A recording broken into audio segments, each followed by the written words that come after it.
Central ချင်းမိုင်နဲ့10 minute ကားမောင်းယူနဲ့ရောက်နိုင်တဲ့ British design နဲ့စောက်ထားတဲ့အိမ်လေးကိုကျွန်တော်လိုက်ပြပေးမယ်အိမ်ရှိမှဆိုရင်တော့ကားပါကင်နှစ်စီးစာကောင်းအောင်ရက်လို့ရတဲ့နေရာလေးရှိမယ်အိမ်ရဲ့ဘေးမှာဆိုတော့မြေပူလေးရှိပါမယ်ဒီအိမ်ရဲ့ size ဆိုရင်228 square meter ရှိပြီးတော့မှအိတ်ခန်းလေးခန်းယူခန်းအိမ်သာလေးခန်းပါရှိမှာပဲဖြစ်ပါတယ်ဈေးနှုန်းအနေနဲ့ဘတ်12တန်းဝန်းကျင်နဲ့စတင်ဝယ်ယူနိုင်ပါတယ်အိမ်ထဲကိုဝင်လိုက်တာနဲ့ living area နဲ့ dining area ကတစ်ဆက်လေးဖြစ်မယ်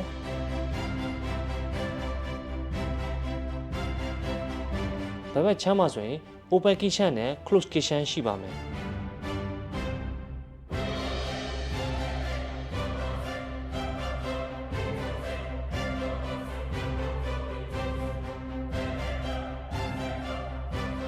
ဒီဘက်မှာဆိုရင်တော့အိတ်ခန်းတစ်ခန်းရှိမယ်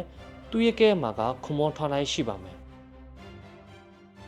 ဒုတိယထပ်ကိုသွားကြည့်အောင်ဒုတိယထပ်ကိုရောက်တာနဲ့ညာဘက်ချမ်းမှာဆိုရင်ဒုတိယမြောက်အိတ်ခန်းရှိမယ်အဝတ်ဘီရိုနဲ့ရေချွမ်းအိမ်သာရှိပါမယ်ဘတ်တက်ပါထားပေးထားပါတယ်ဘက်ဘက်ချမ်းမှာဆိုရင်တော့ရေချွမ်းအိမ်သာတွဲပါတယ်တတိယမြောက်အိတ်ခန်းရှိမယ်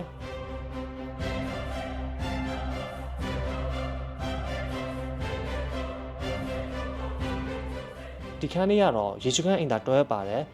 ၄ခန်းမြောက်အိတ်ခန်းဖြစ်ပါတယ်အားလုံးကိုကျေးဇူးတင်ပါတယ်